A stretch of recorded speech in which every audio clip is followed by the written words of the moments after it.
I totally watch it all the time. He sits up there right beside the Bushman. He has his cigar.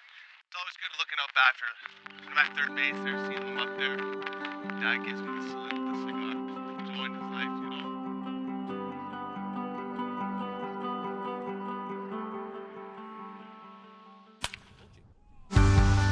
Now it's crushed by John Solazzo, and that one is gone. Number 7 on the year for John Solazzo. It's 8-1. You hear the sound of that? It is a different sound, eh? Yeah.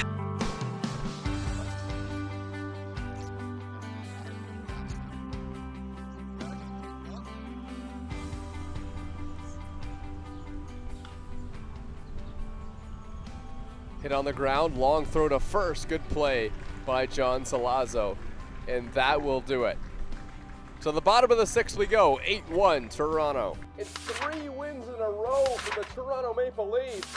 I mean, I think we're looking at one of the hottest teams in the Intercounty Baseball League. Hey everyone, welcome back to Leafs Weekly. Yes, with that win for the Toronto Maple Leafs, they made it 3 in a row, beating the Brantford Red Sox 12-2. John Solazzo staying hot, now leading the Intercounty Baseball League in home runs, tied with Liam Wilson of the Kitchener Panthers. So a good week. Let's flash you back to a game before, this one in London, and this was an interesting game for the Toronto Maple Leafs. They led 7-0 at one point, and then the London Majors at home came all the way back, and the Maple Leafs eventually winning that game 7-5. So that was the second game of the 3-game win streak. Really good start for Sam Green in this one. He went 5 and he was excellent, and that's big for Sam Green because he had a start against the Welland Jackfish before, which is one I think he'd like to have back, where he gave up a boatload of runs and said that he didn't have the pitches that he usually does. But this game, he comes back, he has a really good outing against London, who we know has always been a tough team, but the London Majors are on a 6-game losing streak right now in the Intercounty Baseball League, so they're trying to get things turned around. And then we take you to the 9th inning of that game when the Leafs were just trying to hold on as the London Majors slowly clawed their way back into that game. Well, Hennis Alvarado comes on the mound for the Toronto Maple Leafs, allows 2 base runners and throws a lot of fastballs, and we know that the slider is so good for Alvarado. And then he comes in, gets a strikeout on a fastball of Eduardo Deolio, and we know that he's a really tough hitter, really good catcher for the London Majors. And after that fastball, throws nothing but sliders to get Byron Reichstein, and then eventually Cleveland Brownlee to close out the game. So we now know that pitch is really, really good for Will Hennis Alvarado. And in that situation, he might have been losing a little bit on the fastball. Slider came in and completely finished the game. So that was the flashback to game 2 and then game 3. And then we take you one game further. After the win over the Brantford Red Sox, this was against the Barrie Baycats, and for the first time this season, the Toronto Maple Leafs failed to score 5 runs, and they ended up losing that game 15-3. So, a developing storyline, I guess, there for the Leafs offense. They finally had a night where they only scored 3 runs, so we'll see what they can do in the weeks ahead. We got some big news too. Like breaking news, we got TAC MVP. Big stud playing 2 big today. No.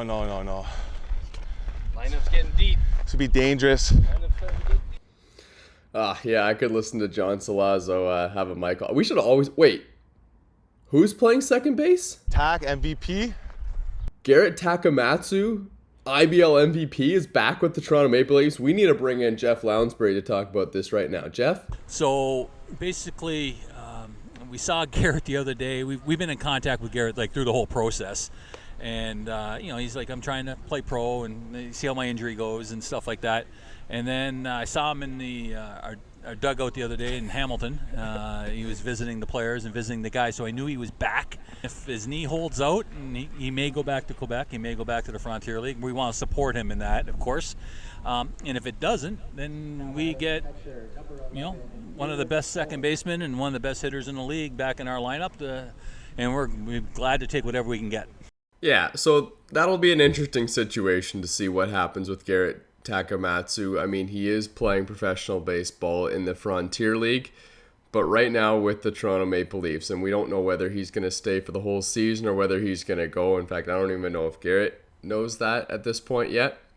But In the meantime, there's no question that Garrett Takamatsu is going to help the Toronto Maple Leafs offense while he is here with the team. So if the Maple Leafs are trying to gun down a first or second place spot and see if they can't find their way up towards where the Welland Jackfish are sitting right now, having Garrett Takamatsu in the lineup certainly won't hurt. So if you were watching at the beginning of the season, Jordan Castaldo has said that this is going to be his final year in the Intercounty Baseball League. 6 championships with the Barrie Baycats, and also listed as one of the top 100 players of all time in the Intercounty Baseball League. You can find that list of players on the IBL website. No question that Jordan Castaldo has definitely left his mark on the Intercounty Baseball League. I got a chance to speak to him after the 12-2 win over Brantford. It's just trying to find that motivation, that drive. It gets harder every year. The further and further away you get from the game, it gets that much more difficult. When you take a look at the roster now this year, we got some younger guys, and it gives somebody else a chance, right? And I've had a blast doing this for the last 15 summers. Maybe it's just time for a little bit of a change. Wouldn't mind getting on the golf course a little bit more, maybe some traveling, but. I'm just going to soak this one up, try to get this ring. I still love playing the game. My mind's still there, but maybe the body isn't as sharp that way. So, we'll see. But, as it stands right now, I'm pretty comfortable with where I'm at on that decision. And, been doing this since I was 6 years old, playing organized baseball. So, it's what we at.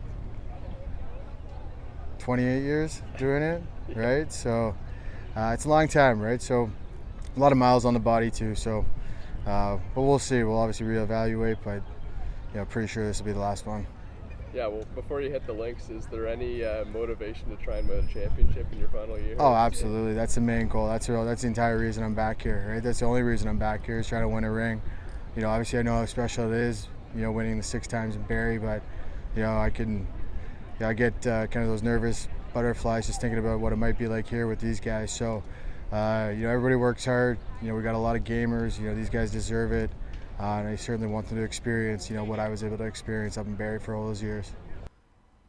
Good to hear from Jordan Castaldo there. And that's kind of what's exciting about this Toronto Maple Leafs team this year. There's a lot of players on this team that have really high aspirations. And as Jordan Castaldo said, he made it very clear that the reason that he's back here this year with the Toronto Maple Leafs is because he wants another ring.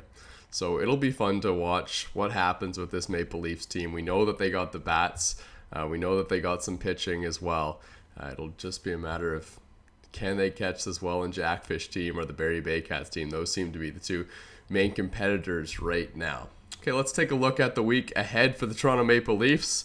Brantford Red Sox on Saturday. The Maple Leafs were able to handle them pretty easily on June 18th with that 12-2 win. They got another game, but this one's going to be in Brantford. And then back to Christie Pitts. You can come on down to the game on June 25th on Sunday. That game is going to be a big one. It's against the Welland Jackfish. Remember, the Toronto Maple Leafs took a pretty healthy loss to the Welland Jackfish last time they played them. And the Welland Jackfish are on a massive winning streak. So that could be very interesting at the Pits. And the Maple Leafs, I think, are ready for that challenge. And then we have another Wednesday night game at the Pits. So make sure you come out to that game. It'll be a rematch with Barrie, a team that the Maple Leafs lost to in their last time playing them as well. So a couple revenge games coming up on Sunday and on Wednesday for the Maple Leafs. You can check out those games on YouTube, on the Toronto Maple Leafs YouTube channel, or you can come down to Christie Pitts, and we hope to see you there. Thanks for watching Leafs Weekly.